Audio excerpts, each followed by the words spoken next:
Okay. Hi guys, I'm here today with my cousin Beth, Hi. and this week I'm going to talk you through one of my film ideas from last year, Torch, the sequel series to Smallville. Okay, here goes. I'll start off introducing the main characters. We have Tom, Greg, and Carter, three boys who work at the Torch, the school newspaper, who gain unbelievable superpowers when exposed to blue meteor rocks. We also have Beth, Tom's cousin, and Auntie Greg, Greg's evil doppelganger, but more of that later. In the summer of 1989, our small town got caught up in a meteor shower, devastating the local area, but what was worse was the long-term damage after the meteor hit. The radioactive emissions from the green meteor rock caused mutations in some of the townsfolk, giving them unbelievable powers, but also driving them insane. We start with Tom and his cousin Beth walking to school one morning. "So, you think you'll join the Torch this year?" Tom asks. Nah, there's better stuff to do than join the industrial school newspaper. Thought I'd try out for the gymnastics instead, Beth replies as the school comes into view. Tom leaves for his physics class. "Okay, see ya, cuz," he says as he rounds the corner. So, when an electrical current is passed through these alien rocks, they undergo the most interesting transformation, emitting background radiation, light, heat, etc. A good example would be Smallville's own meteor rock, the teacher concludes as the bell tolls. "So, for next lesson, an assignment. I want you all to set up an experiment and the results on my desk by Monday morning," he announces, much to the displeasure of his pupils who groan in response. "Okay, hook this up to the battery and we're done," Tom exclaims. "Wait, Tom, are you sure this wiring's safe?" Carter inquires. "Carter, my old buddy, you can trust me. Besides, what's the worst that could happen?" Tom reassures him. "Famous last words," Greg joked. "Okay, so all that's left now is to hook up the meteor rock. So, we could use this common garden green stuff like everyone else. Or we could use one of the rarer isotopes," Tom suggested.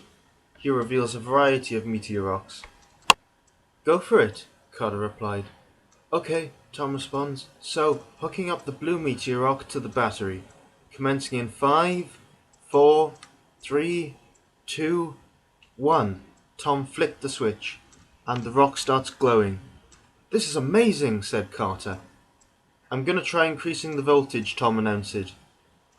All of a sudden, sparks began flying from the meteor rock. The lights began flickering, and a shockwave threw the boys back to the floor, knocking them unconscious. At this point, I was going to put in a title sequence, but since I don't have any real actors, let's just move on. A door slams, jolting Tom into consciousness. He looks at his friends, also awakening, and says, "Okay, next time you can do the wiring." Tom enters the torch room to find his two friends working on an article. "Okay, hairstyle back to normal. Burning smell neutralized by 5 cans of deodorant, which leaves a strange tingling sensation. How you doing, Carter?" he says, throwing his bag onto the desk, knocking over a mug of pens. Carter reaches out to stop it, but it was just out of his reach, yet somehow the mug and its contents remained hovering in the air. Carter stared, bewildered, at the mug, jerked his hand, and the mug and stationery fell onto the floor. "Whoa!" Tom gulped. Suddenly, Greg cringed in pain. His head felt as if it were on fire. "Greg, you okay, buddy?" Tom asks.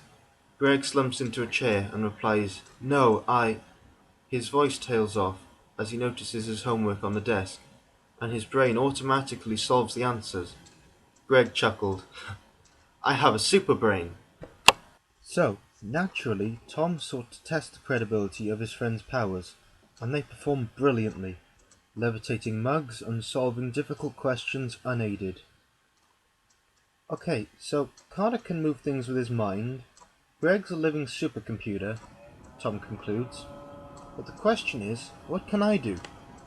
"Maybe I have super strength!" he exclaims, punching a wall, but the only thing he broke that day was his pride and possibly his hand, as the wall held firm.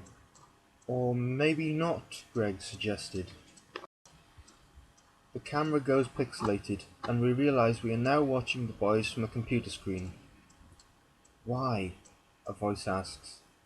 He has friends, why don't I? The owner of the voice lowers his hood to reveal that he is an exact copy of Greg. I'll lure them to me, he plots. Once he's out of the way, they'll be my friends again, he cackles. Sparks of energy fly from his hands. Tom and Beth are walking home.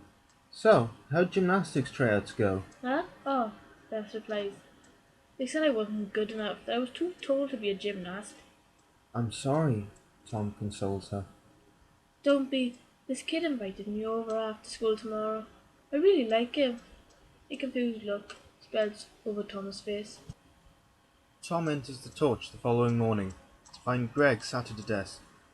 Tom, check this out, calls Greg. I found a flaw in Einstein's theory of relativity. Wow, Greg, that's really something, Tom replies. Guess you haven't figured out your powers yet, Greg asks. Tom responds with a shake of his head. Listen, maybe you've got immortality, Greg suggests. Yeah? Well, I'm not really all for testing out that theory, Tom responds. The school bell finally tolls for the end of school. The three boys are working at the torch. Hey, guys, you've been working 2 hours straight. Why don't you take a break? Carter asks. Alright, anyone want to go to the Talon? Tom suggests. The three arrive at Tom's locker. Tom removes his jacket and notices a note attached to the inside of the door of the locker. Auntie Greg narrates, Dear Tom, if you ever want to see your loving cousin Beth again, come to the computer lab. Signed, a close friend. Tom crushes the note in his hand and runs at full speed to the computer lab. In fact, he goes faster than full speed. He disappears in a blur. He comes to a stop and exclaims, Whoa! Before running off again, breaking the sound barrier as he does. Tom bursts into the computer lab, throwing the door open. The lights are off. Blue LEDs on the monitors flash on and off. Beth struggles in the chair, mouth duct-taped. Beth! Tom screams. I knew you'd come, a hooded figure calls out of the darkness. You said you were a friend. Who are you? Tom asks threateningly. Auntie Greg removes his hood. I'm Greg, or at least part of him. Why are you doing this? Tom asks. I just want my friends back. My life back, Auntie Greg booms as the original Greg and Carter enter the room. And for that to happen, he has to die. Auntie Greg concludes. Whoa, wait, Carter says as he looks from Auntie Greg to Greg and back again. How are there two of you? A good question, Auntie Greg responds. Interesting properties, Meteor Rock. Green, blue, they grant power, while black separated me from this weakling. And red? Let's say it allowed me to see things clearly for the first time. Now, step aside, and I'll let you, my friends, live. Blue energy crackles from his palm. No, Tom replies. What? Auntie Greg asks. You claim to be our friend, and yet you do not know the first thing about us, Carter intervenes.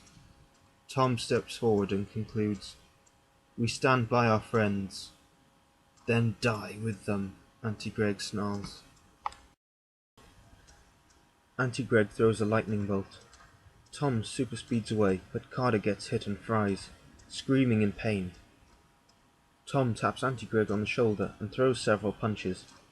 Carter staggers into a sitting position and flicks his wrist, sending a torrent of pens at Auntie Greg. Sparks hit the real Greg, forcing him to his knees. His eyes fall on a chunk of black meteor rock. His super brain begins calculating. Auntie Greg zaps Tom, forcing him back. Tom grits his teeth in pain. Greg realizes the properties of the black meteor rock. Greg lunges at Auntie Greg, but Auntie Greg throws him away. Fool! To think you could beat me, Auntie Greg goads. Auntie Greg hits his counterpart in the face. Look at me! You made me weak. Now I'll be free of you forever, he boasts. No, Greg replies. I didn't make you weak. I made you good. Greg thrusts the black meteor rock at Auntie Greg. More sparks than ever fly, and the two fuse back into one. Tom staggers to his feet. Greg? Greg, you okay, buddy? It's okay, Greg replies.